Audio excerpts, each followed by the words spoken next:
Hi, welcome. This is Bjarte Bjellås, friend of Return O Israel, and we are with our friend from Norway. You want to introduce yourself? Yeah, my name is Bjarte Bjellås, come from Norway, and I work in an organization called the MIF, which translates with Israel for Peace. You're actually here on a vacation.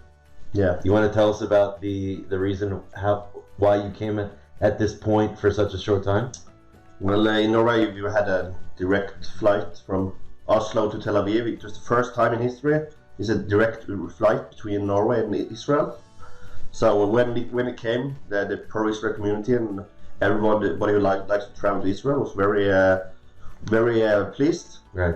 But unfortunately, it's been cancelled. So this is the last trip, and I wanted to be here on the last trip. So Bjarte, he took the last plane to Israel, direct plane to Israel, and otherwise in the future you have to fly through. You said Amsterdam. Amsterdam, or maybe in Zurich, or Moscow. So it makes the trip much longer from Norway to Israel, unfortunately. It also makes your resolve for supporting Israel much stronger. Yeah, absolutely. It's not so easy. Why do people from Norway care about what's going on in Israel? It's different reasons. Some people come from the Christian community. They support Israel because they have a love for Israel and history of Israel. And you have people who support Israel because it's a democracy in the Middle East, and it's a liberal, free society. People support that. And many people experience that the media in Norway is very biased against Israel. They want to stand up against the bias and support Israel.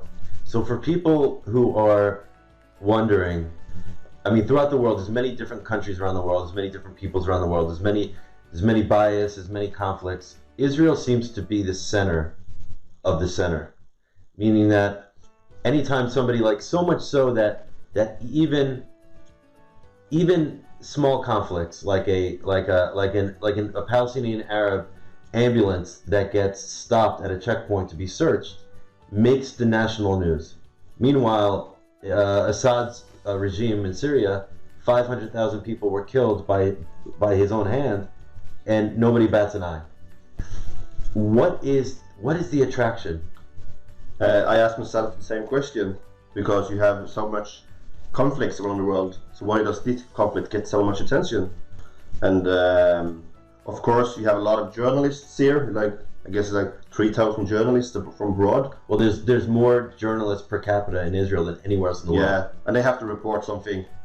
So just the small things, they get blown up to big stories.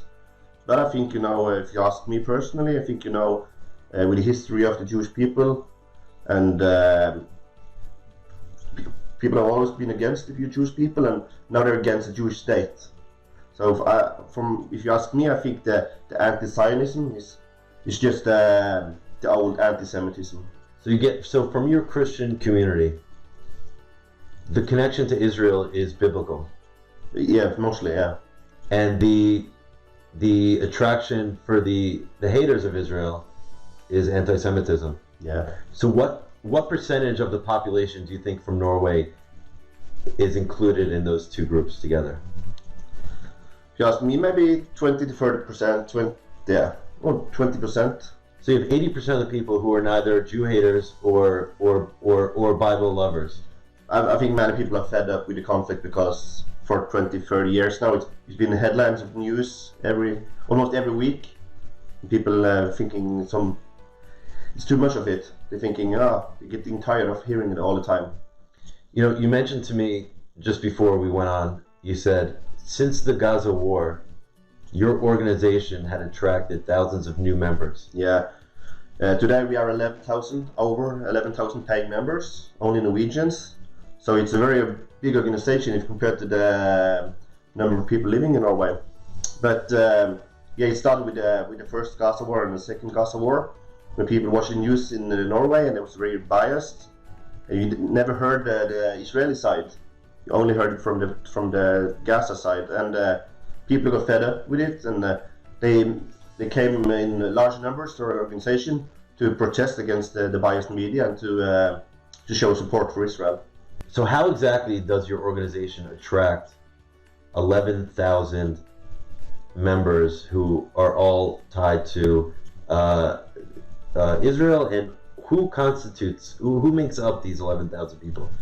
Well, it's a non-religious organization and non-political, so we're trying to be kind of neutral in the different perspectives.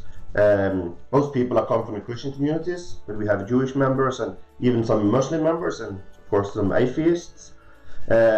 Most people come together because they support Israel, they support the Jewish people, they support the Jewish returning to their homeland, bringing up the nation and state again. And so, yeah, that was what's the focus for us.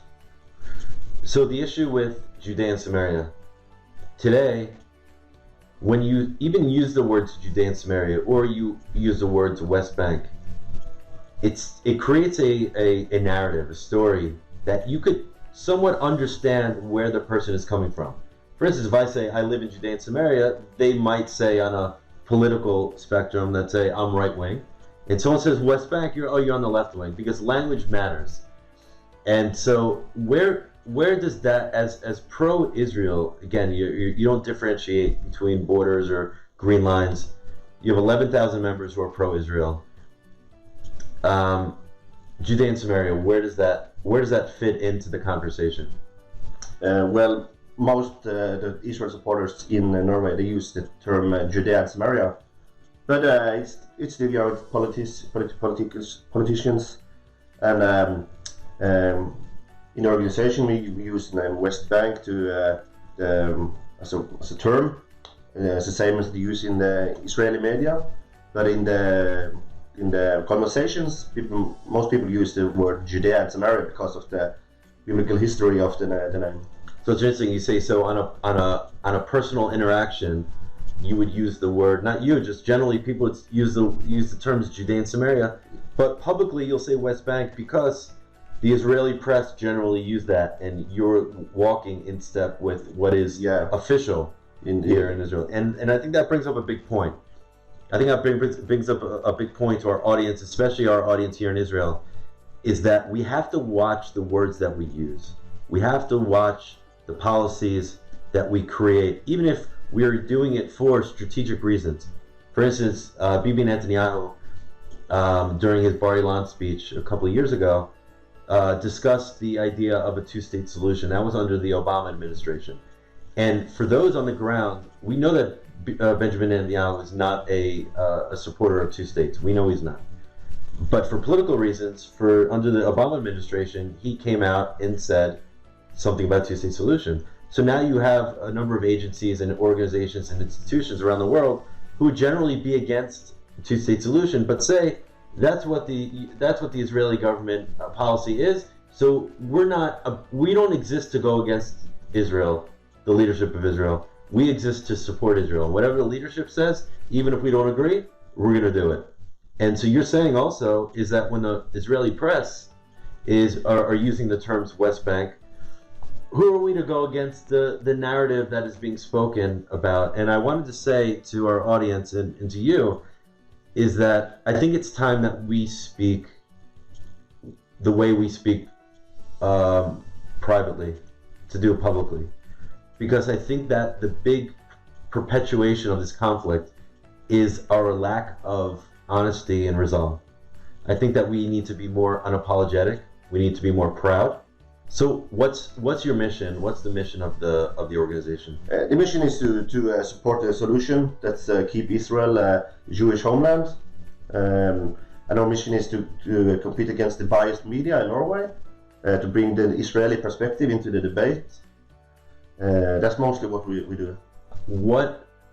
What's the future of your organization, and how can people do you have to be Norwegian to be able to join? No, you don't have to be Norwegian to join, but most of our work is in Norwegians, and we made a special magazine about Israel with the best arguments from Israel's side, and we sent them to all the mailboxes in Norway. So a few million people has got the special magazine from us with all the best from the Norwegian, from the Israeli perspective. And now we have expanded. We have an organization in Denmark as well, and we started an organization on Iceland, because as both places they need to have a more better pro-Israel community. So you're taking over Scandinavia. Yeah, we're That's trying the to. idea. You're trying to build out your region. Yeah, because we've had success with our model in Norway, so we're trying to expand it to other Nordic countries. And culturally, they're somewhat similar. Very similar. Very similar. Very good. How do we connect with you, and how can other people throughout the world, the Christian world, the Jewish world, the Muslim world, how can they help connect with your organization, help strengthen it, and maybe even learn from it? Yeah. First of all, you can join our Facebook page. I guess you can put in the link in somewhere here. And if you want to reach out, you can just contact us through the Facebook page, or me directly if you want to. And you can sure put my email here or something. Yeah. So thank you so much for joining. Thank you for having me.